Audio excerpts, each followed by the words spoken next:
وسلم نبيا ورسولا أما بعد فأعوذ بالله من الشيطان الرجيم بسم الله الرحمن الرحيم ومن يعمل صالحا من المؤمنين والمؤمنات وقال الله تبارك وتعالى في مقام آخر إن الذين آمنوا وعملوا الصالحات سيجعل لهم الرحمن ودا صدق الله العظيم وصدق رسوله النبي الكريم الأمين إن الله وملائكته يصلون على النبي يا أيها الذين آمنوا صلوا عليه وسلموا تسليما الصلاة والسلام عليك يا سيدي يا رسول الله وعلى آلك وأصحابك يا سيدي يا حبيب الله الصلاة والسلام عليك يا سيدي يا خاتم النبيين وعلى آلك وأصحابك يا محبوب رب العالمين مولاي صل وسلم دائما أبدا على حبيبك خير الخلق كلهم منزه عن شريك في محاسنه فجوهر الحسن فيه غير منقسم یا رب صل وسلم دائما ابدا على حبیبک خیر الخلق کلہم۔ اللہ تبارک و تعالی جل جلالہ کی حمد و ثنا حضور سرور کائنات مفخر موجودات زینت بزم کائنات دستگیر جہاں غم گسار زماں سید سرورہ احمد مجتبی جناب سیدنا حضرت محمد مصطفیٰ صلی اللہ تعالی علیہ وآلہ وصحابہ وبارک وسلم کے دربار گوہربار میں ہدیہ درود و سلام عرض کرنے کے بعد نہایت ہی واجب الاحترام معزز و مکرم سادات کرام سرخان مصطفیٰ صلی اللہ علیہ وسلم السلام علیکم ورحمۃ اللہ تعالی وبرکاتہ۔ اللہ تبارک و تعالی جل جلالہ کے فضل و کرم سے آج ہمیں حافظ ڈاکٹر شیر علی صاحب کے والد محترم مرحوم و مغفور کی روح کو اصالہ ثواب کرنے کے لیے اس محفل پاک میں شرکت کی سعادت حاصل ہو رہی ہے۔ میری دعا ہے اللہ ہم سب کی حاضری اپنی بلند والا برگاہ میں شرف قبولیت نصیب فرمائے۔ آج کے دن کو کئی لحاظ سے نسبت حاصل ہے۔ ایک تو 10 شوال المحرم کا دن ہے، جس طرح کہ مجھ سے قبل قبلہ میاں صاحب نے اس طرف اشارہ بھی فرمایا کہ آج کے دن سید اعلیٰ حضرت امام اہل سنت مجدد ملت شاہ امام احمد رضا خان محدث بریلوی قدس سر العزیز کا یوم ولادت ہے، اور دوسرا آج کی رات 11ویں شریف کی رات ہے، اور پیران پیر حضور شیخ عبد القادر جیلانی الحسنی والحسینی رضی اللہ تعالی عنہ کی یاد میں اہل سنت و جماعت 11ویں شریف کا اہتمام بڑے ہی ذوق و شوق کے ساتھ فرماتے ہیں۔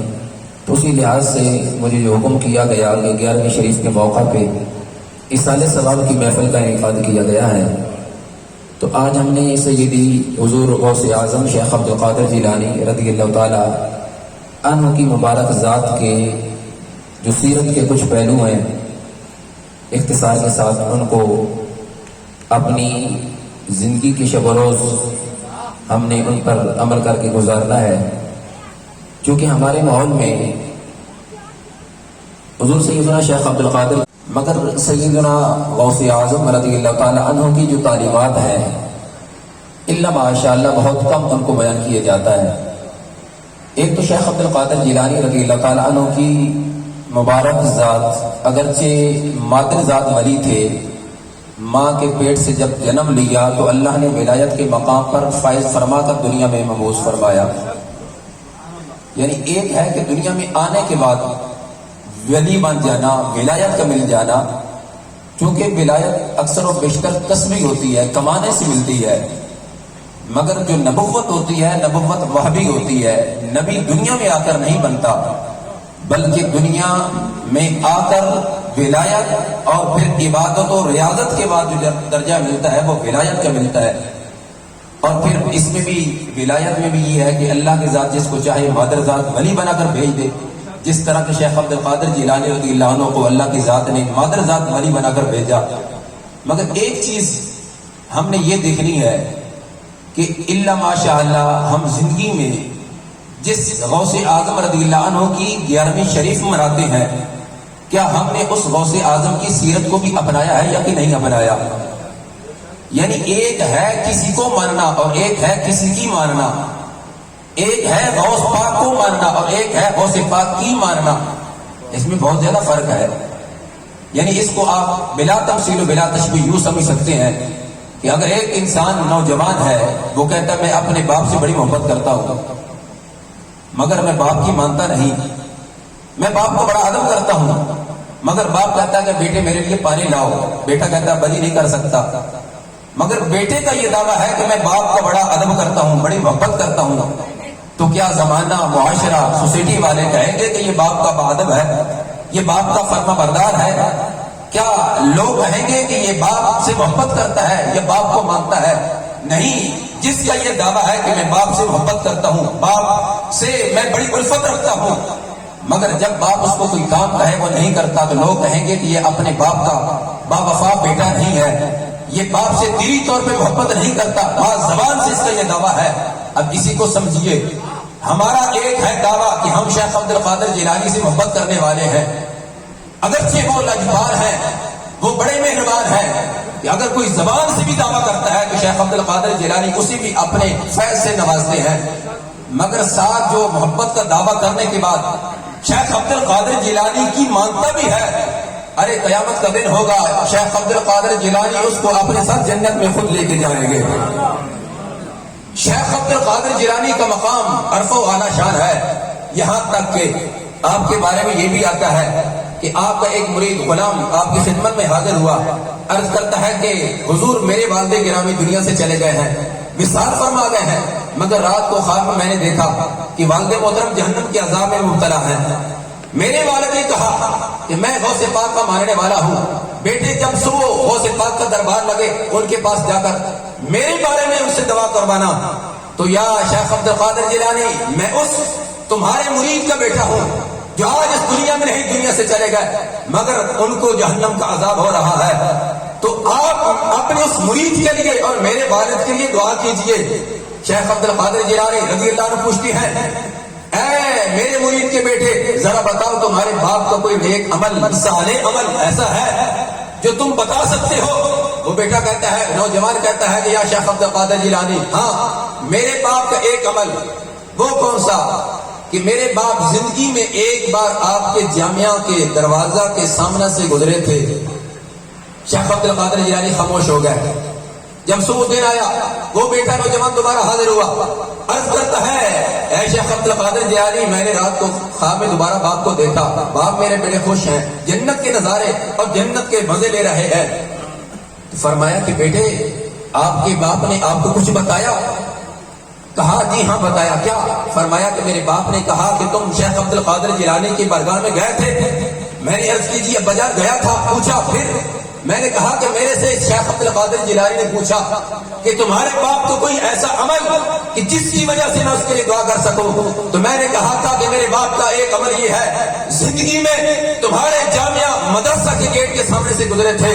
تو فرماتے ہیں میرے بیٹے میں زندگی میں جس شیخ عبد القادر جیلانی کے مدرسے کے سامنے سے گزرا تھا شیخ عبد القادر جیلانی نے دعا کی اور کہا ہے نوجوان میرے رب نے مجھ سے یہ وعدہ کیا تھا اے شیخ عبد القادر جیلانی آپ کے جامعہ میں بیٹھ کر پڑھنے والا اس کا تو مقام بڑا ہوگا جو صرف آپ کے جامعہ کے دروازے کے سامنے سے گزر جائے گا، میں رب کی ذات اس کو کبھی بھی جہنم کا عذاب نہیں دوں گی.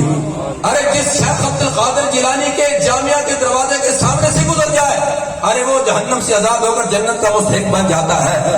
تو جو دین پڑھنے والا ہو، دین سے محبت کرنے والا ہو، قال رسول اللہ صلی اللہ علیہ وسلم کی صدائے بلند کرنے والا ہو. کل قیامت کا دن ہوگا.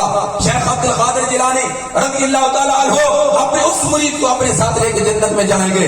وہ منظر کہ جب آپ سے پوچھا گیا اے شیخ عبد القادر جیلانی آپ کو ولایت کا مقام کیسے مل گیا؟ قطبیت کے مقام پر، غوثیت کے مقام پر آپ فیض ہیں. یعنی آج کے ماحول میں کہ ہمارے ہاں جو ایک یہ ولایت کا تصوف کا فقدان ہوتا جا رہا ہے، یعنی جہالت، دین سے دوری، اور پھر اس چیز کو ولایت کا نام دیا جا رہا ہے کہ یہ دین، یہ قرآن و حدیث پڑھنے والے، یہ ملا، ان کو کیا خبر کہ ولایت اور تصوف کیا ہوتا ہے. ہم کہتے ہیں جس شیخ عبد القادر جیلانی کو تم نام لیتے ہو، ذرا ان کی سیرت کو پڑھ کے دیکھو. شیخ عبد القادر جیلانی سے جب پوچھا گیا ارے غوث پاک آپ کو ولایت کا مقام کیسے ملا، تو آپ فرمانے لگے درست العلم حتی صرت قطبا. اے لوگوں میں نے علم حاصل کیا، میں نے دین پڑھا، میں نے نانا جان کا دین پڑھا. کتنا فرماتے پڑھتا گیا یہاں تک کہ اللہ نے مجھے قطبیت کا مقام عطا فرما دیا. روزہ، نماز، حج، زکات، صوم و صلاۃ وہ ایک طرف، ارے وہ شیخ عبد القادر جیلانی رضی اللہ تعالیٰ عنہ جنہوں نے کئی سال عشاء کی نماز سے فجر کی نماز پڑھی ہو، ارے ان کے فرض کہاں قضا ہو سکتے ہیں؟ ارے جنہوں نے نفلی روزے رکھے ہوں ان کے فردی روزے کہاں قضا ہو سکتے ہیں؟ وہ شیخ عبد القادر جیلانی فرماتے ہیں لوگوں اگرچہ میں ماں کے پیٹ سے بھری بھر کے آیا، اگرچہ میں نے صوم و صلاۃ میں پابندی کی، مگر میرے رب نے مجھے ولایت کا مقام عطا فرمایا ہے تو وہ دین پڑھنے کی وجہ سے عطا فرمایا ہے. کتنا پڑھا؟ فرماتے ہیں میں نے یہاں تک کہ 37 سال دین پڑھا، 37 سال طالب علم رہا. آج ہمارے پاس 37 دن نہیں ہے دین پڑھنے کے لیے. دعویٰ ہمارا کہ ہم غوثی ہیں، غوث پاک کے ماننے والے ہیں. ارے ہمارے غوث نے تو 37 سال صرف دین پڑھا تھا اور پھر 37 سال آپ نے دین پڑھایا. 70 سال زندگی کے آپ نے دین پڑھنے پڑھانے میں گزار دیے، اور پھر کیسے کیسے لوگ تیار کیے، کیسے کیسے علماء تیار کیے، کیسے کیسے فضلاء تیار کیے. یہاں تک کہ بیت المقدس میں سب سے پہلے جس شخص نے خطبہ دیا تھا وہ شخص بھی شیخ عبد القادر جیلانی رضی اللہ تعالیٰ عنہ کے شاگردوں میں سے تھا. بیت المقدس کا فاتح، بیت المقدس کا پہلا خطیب شیخ عبد القادر جیلانی کا مرید اور شاگرد تھا. ارے اے غوث پاک کے ماننے والوں، غوث پاک کا دامن شفاعت تمہیں تبھی نصیب ہو سکتا ہے کہ اگر آج تم نے زندگی میں غوث پاک کی سیرت کو اپنایا. صرف غوث پاک کے نام کی 11ویں کا لنگر پکا کر تقسیم کر دینا یہ کافی نہیں ہے، منانا چاہیے. ہم خود یہ کام کرتے ہیں، مناتے ہیں غوث پاک کی 11ویں، مگر شیخ عبد القادر جیلانی رضی اللہ تعالیٰ عنہ کی زندگی کا انداز دیکھیے. ارے اتنی بڑی ہستی اور اتنے بڑے مقام و مرتبے کے ہمارے ذات آپ رضی اللہ تعالیٰ عنہ بیت اللہ شریف کا طواف کر رہے ہیں. خوف خدا دیکھیے اور پھر اپنی اصلاح کیجیے، گریبان میں جھانکیے کہ آج ہمارے دل میں خوف کتنا ہے رب کی ذات کا. آج ہمارے دل میں خشیت الہی کتنی ہے کہ نماز قضا ہوتی ہے، قضا ہوتی رہے معاذ اللہ، 10 سے بس نہیں ہوتے. رمضان کا مہینہ گزر گیا، فرضی روزے نہیں رکھے. کیوں؟ کیونکہ میں مزدوری کرتا ہوں، محنت والا کام ہے، گرمی بڑی شدت کی ہے، کیسے یہ کام مشکل کر سکتا ہوں. مگر قربان جائے شیخ عبد القادر جیلانی رضی اللہ عنہ کی ذات پہ. آپ بیت اللہ شریف کا طواف کر رہے ہیں، بیت اللہ شریف کا طواف کرتے کرتے اللہ کی بارگاہ میں عرض کرتے ہیں، خانہ کعبہ غلاف کعبہ کو پکڑ کر عرض کرتے ہیں یا رب العالمین اگر تو اپنے فضل سے مجھ شیخ عبد القادر جیلانی کو قیامت کے دن بغیر حساب کی جنت عطا فرما دے، تیرا یہ کرم ہوگا، تیرا یہ فضل ہوگا. اور اے میرے رب اگر تو نے عدل کیا اور میرے اعمال کا تو نے حساب لیا تو میرے مالک مجھے نبینا کر دینا، مجھے نبینا کر کے میدان محشر میں اٹھانا. کیوں؟ اس لیے کہ میں میدان محشر میں ساری دنیا کے سامنے رسوائی اپنی نہیں دے سکتا. ارے وہ شیخ عبد القادر جیلانی جن کی زندگی کی شب و روز رب کی محبت میں گزرے، اللہ اللہ کرتے گزرے. ارے جو ماں کی پیٹ سے اللہ کے ولی بن کر تشریف لائے دنیا میں، ان کے دل میں خوف خدا دیکھیے، رب کی ذات کا خوف دیکھیے کہ کہتے ہیں یا اللہ تیرا اگر فضل ہوا تو بغیر حساب کی جنت بھی عطا فرما دے گا، اگر تو نے عدل کیا پھر یقیناً میں نے حساب دینا ہے. جب تو مجھ سے حساب لے گا تو مالک مجھے قیامت کے دن نبینا کر کے اٹھانا، میں دنیا کے سامنے اپنی رسوائی نہیں دیکھ سکتا. ارے اے غوث پاک کے ماننے والوں ذرا غور تو کرو، گریبان میں جھانکیے، چشمے تصور میں اور پھر خلوت کی تنہائیوں میں جا کر اپنا محاسبہ کیجیے. ہمارے شب روز کیسے گزر رہے ہیں؟ صبح فجر کی نماز سے لے کر عشاء کی نماز تک کیا دن میں 5 وقت کی نماز میں نے پڑھی؟ ارے میں نے دن میں کتنے کام ایسے کیے جس میں رب کی ذات کی ناراضگی کا سبب بن سکتے ہیں، اور کتنے کام ایسے کیے ہیں جو رب کی ذات کی رضا کا سبب بن سکتے ہیں۔ قرآن میں رب ذوالجلال کی ذات تو یہ فرماتی ہے ان اللہ اشترى من المؤمنین انفسهم واموالهم بان لهم الجنہ، بے شک ہم نے مومنوں سے ان کی جان اور ان کے مال کو جنت کے بدلے خرید لیا۔ ارے اے مومن، اے بندے مسلم، اے حضرت انسان، تیری جان رب کی ذات نے خریدی ہے، تیرا مال رب کی ذات نے خریدا ہے، خریدار رب کی ذات ہے، اور اس بدلے میں رب نے تجھے جنت دی ہے۔ کیا کوئی دنیا میں ایسا قانون ہے، ایسا کوئی قاعدہ کلیہ ہے کسی سے کوئی چیز خریدی جائے، خریدنے کے بعد وہ کہے کہ بھائی تو نے مجھ سے چیز خریدی تھی، یہ چیز میری ہے؟ کیا کوئی ایسا ہے؟ مثال کے طور پہ یہ میرے سامنے سپیکر پڑا ہے، اس سپیکر کو میں رقم سے خریدتا ہوں، اب جس سے میں نے خریدا ہے وہ کہتا ہے کہ بھائی خریدا تو نے اگرچہ ہے مگر میں تجھے استعمال نہیں کرنے دوں گا، میں اس کو کیا کہوں گا؟ بھائی میں نے اس کے پیسے دیے ہیں، یہ پکا چل رہا ہے۔ اگر میں کسی دکان سے خریدتا ہوں اور دکان والا کہتا ہے اگرچہ تو نے مجھ سے خریدا ہے مگر تو اس کی ہوا نہیں لے سکتا، اس کی ہوا میں لوں گا، میں اسے بولوں گا نہیں کیونکہ خریدا میں نے ہے، ہوا بھی اس کی میں لوں گا۔ رب کی ذات کہتی ہے اے بندے مومن، یہ جان تیری جان نہیں ہے، اس جان کا مالک تو میں رب کی ذات ہوں، یہ مال تیرا مال نہیں ہے، یہ مال میرا ہے، اور یہ دونوں چیزیں میں نے خرید لی ہیں، مال بھی جان بھی۔ اب اس کے بدلے میں نے تجھے جنت دی ہے۔ اب ذرا غور کرنا، یہ جان، یہ جسم، یہ 5-6 فٹ کے قد کا جسم جس کی ہم مالک ہیں، ہم کہتے ہیں ہم مالک ہیں جبکہ ہم مالک نہیں، اس جسم کی مالک رب کی ذات ہے۔ اب اسی جسم کو سکون دینے کے لیے ہم گرمی میں مسجد میں بھی نہیں جاتے، رمضان کے روزے ہم نے اس لیے چھوڑے گرمی زیادہ ہے، جسم کمزور ہو جائے گا۔ اب اسی جسم کو سکون دینے کے لیے ہم کتنے ایسے کام کرتے ہیں، جبکہ قیامت کا دن ہوگا رب کی ذات فرمائے گی الیوم نختم علی افواہہم وتکلمنا ایدیہم، کہ جب قیامت کا دن ہوگا ہمارے منہوں پر مہر لگا دی جائے گی، ہمارے ہاتھ پاؤں ہمارے خلاف گواہی دیں گے۔ یہی ہاتھ آج اس پر چوٹ لگے میں جلدی جلدی ڈاکٹر کے پاس جا کر پٹی بھی کرواتا ہوں، پاؤں پہ چوٹ لگے میں جلدی جلدی پٹی کرواتا ہوں، کہیں جسم کو درد ہو میں اس کی گولی ٹھیکا کرواتا ہوں۔ یہی جسم جس کو آج سکون پہنچانے کے لیے ہم اتنے کام کر رہے ہیں، قیامت کا دن ہوگا یہ جسم ہمارے خلاف ہی گواہی دینا شروع کر دے گا۔ اس لیے محترم سامعین، اپنے جسم کو رب کی محبت میں فنا کرو، شیخ عبد القادر جیلانی کی سیرت کو اپناؤ، دیکھو کہ شیخ عبد القادر جیلانی رضی اللہ تعالیٰ عنہ نے اپنی زندگی کیسے گزاری ہے۔ آخر میں حضور سیدنا سیدی الحضرت امام اہل سنت مجدد دین ملت شاہ امام احمد رضا خان فاضل بریلوی علیہ رحمہ کی کلام سے اپنی گفتگو کو ختم کر کے اجازت چاہتا ہوں۔ سیدی الحضرت علیہ رحمہ کی زندگی کی شب و روز عشق مصطفیٰ صلی اللہ علیہ وسلم کی فروغ میں گزرے، آپ نے لوگوں کے سینوں میں عشق مصطفیٰ صلی اللہ علیہ وسلم کی شمع روشن کی، سرکار کا ادب سکھایا، سرکار کے اہل بیت کا پیار، سرکار کے صحابہ کا ادب تعظیم سکھائی۔ اب آپ علیہ رحمہ نے سرکار کی ذات کے ساتھ محبت کا انداز کیسے پیش کیا؟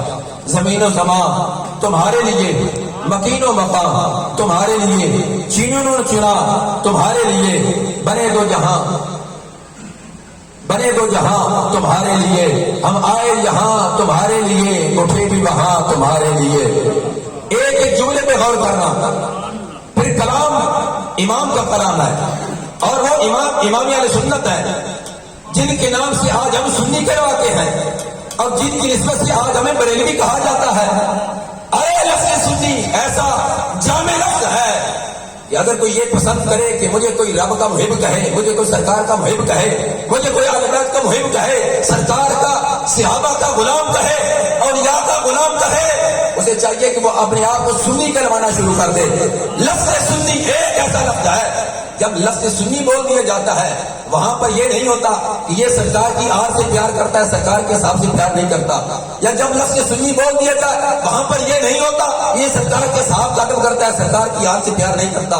میرے امام تو وہ امام ہے کہ آپ نے کہا تھا وصیت کرتے ہوئے کہ جب مجھے قبر میں رکھو میری قبر اتنی ڈونگی بنانا، گہری بنانا کہ تاکہ قیامت کے دن جب سرکار میری قبر میں جلوگر ہو میں کھڑے ہو کر اپنے محبوب علیہ السلام کا استقبال کر سکوں۔ وہ حضرت شیخ حضرت امام احمد رضا خان فاضل بریلوی علیہ رحمہ اپنی کلام میں کیا فرماتے ہیں؟